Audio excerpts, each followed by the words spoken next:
شاہ عبدالعزیز محدث دہلوی رحمۃ اللہ علیہ نے کتاب لکھے سر الشہادتین، انہوں نے تقریباً 19 روایات نقل فرمائی ہیں جن میں حضرت امام حسین رضی اللہ عنہ کی شہادت کا ذکر آتا ہے۔ اور یہ جو روایت ہے جس کے راوی ہیں حضرت انس بن حارث رضی اللہ تعالیٰ عنہ، اس میں نبی صلی اللہ علیہ وسلم کی ذات پاک نے ارشاد فرمایا، خصوصی طور پر اس حدیث کی طرف توجہ کی ضرورت ہے کہ نبی صلی اللہ علیہ وسلم نے فرمایا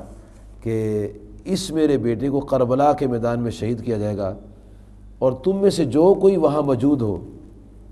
ضرور ان کی مدد کرے۔ اب یہ جو آپ نے حکم دیا ہے کہ ضرور ان کی مدد کرے، تو مدد کس معاملے میں ہوتی ہے، کس کام میں مدد ہوتی ہے؟ نبی کریم علیہ الصلوۃ والسلام کی ذات پاک جب فرما رہے ہیں کہ ان کی مدد کرنا، تو اس سے ثابت ہوتا ہے کہ وہ جس کام پر گئے تھے، جو ان کا مشن تھا، وہ غلط مشن نہیں تھا،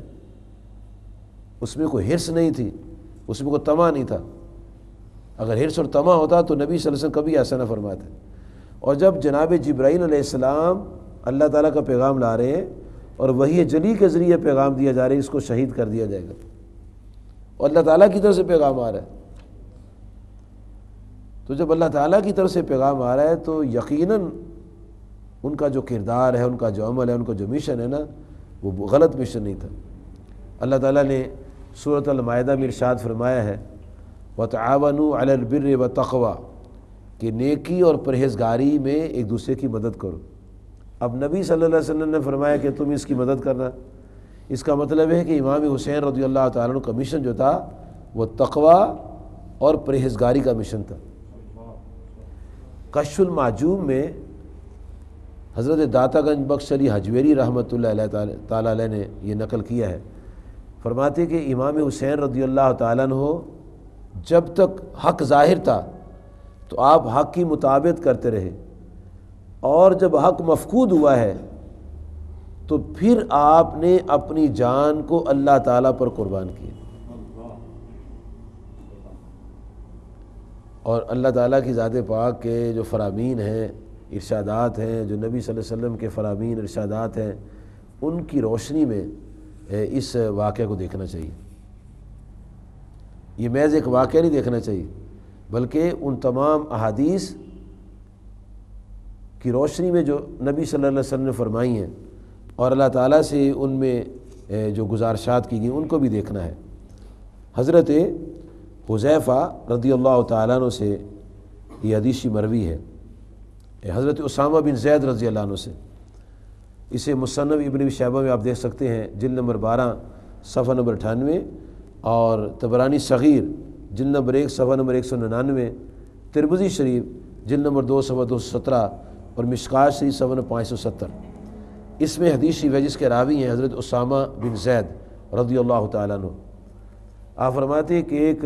شب مجھے نبی صلی اللہ علیہ وسلم کی خدمت میں کسی کام کے لیے جانا ہوا، مجھے کو حاجت تھی، تو آقا کریم صلی اللہ علیہ وسلم باہر تشریف لائے تو آپ نے اپنی چادر لپیٹی ہوئی تھی، اور مجھے کچھ محسوس ہو رہا تھا کہ آپ کی چادر کے نیچے کچھ ہے، تو میں نے اپنی مراد پیش کی، میری حاجت روائی ہوئی، تو بعد ازیں میں نے عرض کیا یا رسول اللہ صلی اللہ علیہ وسلم یہ چادر کے نیچے کیا ہے؟ تو حضور کریم آقا علیہ الصلوۃ والسلام نے چادر کو کھولا تو ایک طرف حضرت امام حسن اور ایک طرف امام حسین رضی اللہ عنہما لپٹے ہوئے تھے۔ تو آپ نے اس وقت حضرت اسامہ بن زید کو یہ بات فرمائی کہ اسامہ یہ میرے بیٹے ہیں، میری بیٹی کے بیٹے ہیں، نواسا بیٹا ہی ہوتا ہے، پوتا بھی بیٹا ہی ہوتا ہے۔ اچھا، اب یہ بات فرمانے کے بعد نبی کریم علیہ الصلوۃ والسلام نے اللہ تعالیٰ کے حضور دعا کی، اور کیا خوبصورت دعا کی۔ حضور دعا فرماتے کہ یا اللہ میں ان دونوں سے محبت کرتا ہوں، فَحِبَّهُمَا، اور مولا کریم تو بھی ان دونوں سے محبت فرما۔ اچھا، اب اللہ تعالیٰ کن سے محبت کرتا ہے؟ اللہ تعالیٰ صابرین سے محبت کرتا ہے، ذاکرین سے محبت کرتا ہے، شاکرین سے محبت کرتا ہے، محسنین سے محبت کرتا ہے، متقین سے محبت کرتا ہے، متوکلین سے محبت کرتا ہے۔ اللہ تعالیٰ اپنے پیاروں سے محبت کرتا ہے۔ اور پھر نبی صلی اللہ علیہ وسلم دعا کے لیے عرض کر رہے ہیں، مولا میں ان دونوں سے محبت کرتا ہوں، تو بھی ان دونوں سے محبت فرما۔ اب نبی صلی اللہ علیہ وسلم کی جو نگاہ ہے وہ تو خدا کی عطا کرتا ہے کہ انہوں نے اس نگاہ سے دیکھ رہے ہیں جو اللہ پاک نے عطا فرمائی ہے، تو اللہ تعالیٰ تو کسی سے نہیں لینے والا کچھ نا، اس نے اپنی نظر سے دیکھا ہے، اپنی نگاہ کرم سے دیکھا ہے کہ پوری ان کی جو زندگی ہے 57-58 سال کی، وہ کیسی زندگی ہے۔ تو اللہ تعالیٰ نے جب اپنے محبوب صلی اللہ علیہ وسلم کی دعا سنی کہ یا اللہ میں بھی ان سے محبت کرتا ہوں، تو بھی ان سے محبت فرما، تو اگر ان کے مستقبل میں کوئی خرابی ہوتی یا ان کا کیریکٹر اچھا نہ ہوتا تو اللہ تعالیٰ فرما دیتا کہ نہیں میں ایسی محبت نہیں کروں گا، آنے والے حالات اچھے نہیں ہیں، اس نے لڑائیاں کرنی ہیں، جھگڑے کرنے ہیں، تو میں تو نہیں جھگڑا کرنے والا سے محبت کرتا، میں تو محبت ان سے کرتا ہوں جو متقی پرہیزگار ہوتے ہیں اور سچ کی حمایت کرتے ہیں، تقوی والے ہوتے ہیں۔ ایسے خام کا لڑائی کرنی ہے تو میں کیسے محبت کروں؟ بلکہ اللہ تعالیٰ کے نبی صلی اللہ علیہ وسلم نے جب یہ دعا فرمائی تو اللہ تعالیٰ نے اس دعا کا بڑا ریسپانس دیا۔ اور دوسرے موقع پر حدیث شریف میں آتا ہے جس کے راوی ہیں جناب حذیفہ رضی اللہ تعالیٰ عنہ، اور وہ حدیث شریف جو ہے وہ امام ترمذی نے جامع ترمذی میں کتاب المناقب میں نقل کی ہے، جلد نمبر 2 صفحہ 218 میں، اور ان کے حوالہ سے مشکات نے بھی نقل کی ہے، صحیح مشکات نے صفحہ 571 پر آتی ہے، اور امام احمد بن حنبل الرحمہ نے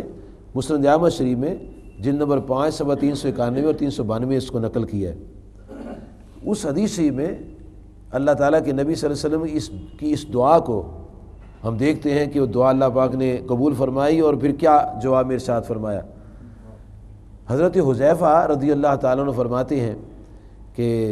ایک دن میں نے اپنی اماں جی حضور سے گزارش کی کہ اماں جی حضور اگر آپ مجھے اجازت فرمائیں تو میں جلدی سے نبی علیہ السلام کے حضور جاتا ہوں اور آپ کی اور اپنی بخشش کی دعا کراتا ہوں۔ تو ان کی والدہ محترمہ نے کہا یہ تو کام بہت اچھا ہے، جلدی جاؤ میری اور اپنی بخشش کے لیے دعا کراؤ۔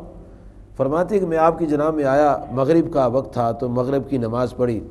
پھر اس کے بعد نبی صلی اللہ علیہ وسلم جلوہ فروز رہے، ارشادات فرماتے رہے، پھر عشاء کی نماز ہوئی، اور عشاء کی نماز کے بعد پھر آقا علیہ السلام اپنے آستین اقدس کی طرف جانے لگے۔ فرماتے ہیں کہ میں بھی پیچھے پیچھے چل دیا، تو میرے پاؤں کی آواز کو آپ نے سنا اور آپ مڑے، اور مجھے فرمایا من ھذا، یہ کون ہے؟ اور پھر آپ فرمایا کہ ھذا حذیفہ،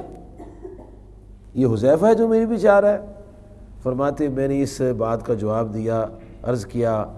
نعم یا رسول اللہ صلی اللہ علیہ وسلم، ہاں حضور میں حذیفہ ہوں۔ تو نبی کریم صلی اللہ علیہ وسلم نے فرمایا ما حاجتک، اے حذیفہ تجھے کیا حاجت ہے، کیا حاجت ہے تجھے؟ فرماتے میں خاموش کھڑا رہا، تو نبی علیہ السلام فرمایا حذیفہ اللہ تجھے بخشے، تیری ماں کو بخشے۔ جو دل کے اندر مدعا تھا، جو غرض تھی، دعا کرانے کی تمنا تھی، خواہش کا اظہار نہیں کر پائے، لیکن نبی صلی اللہ علیہ وسلم نے نور نبوت سے ان کے دل کی بات کو جانا اور ان کو یہ انعام دے دیا، حذیفہ اللہ تبارک و تعالیٰ تمہیں بخشے اور تیری والدہ کو بھی بخشش عطا فرمائے۔ بعد ازیں نبی کریم صلی اللہ علیہ وآلہ وآلہ وسلم نے حضرت حذیفہ سے فرمایا ان ھذا ملک، اے حذیفہ یہ فرشتہ ہے، اور یہ فرشتہ آج سے پہلے کبھی بھی زمین پر نہیں آیا، آج پہلی مرتبہ زمین پر آیا ہے، اور اس نے اللہ تعالیٰ سے اذن حاصل کیا کہ یا اللہ میں نے دنیا میں جانا ہے اور پیارے نبی صلی اللہ علیہ وسلم کے حضور جانا ہے اور ان کی جناب میں سلام پیش کرنا ہے۔ تو نبی صلی اللہ علیہ وسلم نے فرمایا کہ یہ آسمان سے مجھ پر سلام پڑھنے کے لیے آیا ہے، اور جب یہ آیا تو اللہ پاک نے اس کو فرمایا کہ اے میرے پیارے فرشتے، میرے محبوب کریم صلی اللہ علیہ وسلم کو میرا ایک پیغام دے دینا۔ تو یہ اللہ تعالیٰ کے پیغام لے کر آیا، اور پیغام کیا لے کر آیا ہے کہ وَيُبَشِّرَنِي، یہ مجھے خوشخبری دینے کے لیے آیا بِأَنَّ فاطمہ سیدۃ نساء اہل الجنہ، کہ آپ کی بیٹی فاطمہ رضی اللہ عنہا جنت کی خواتین ہیں جو ان کی سردار ہیں۔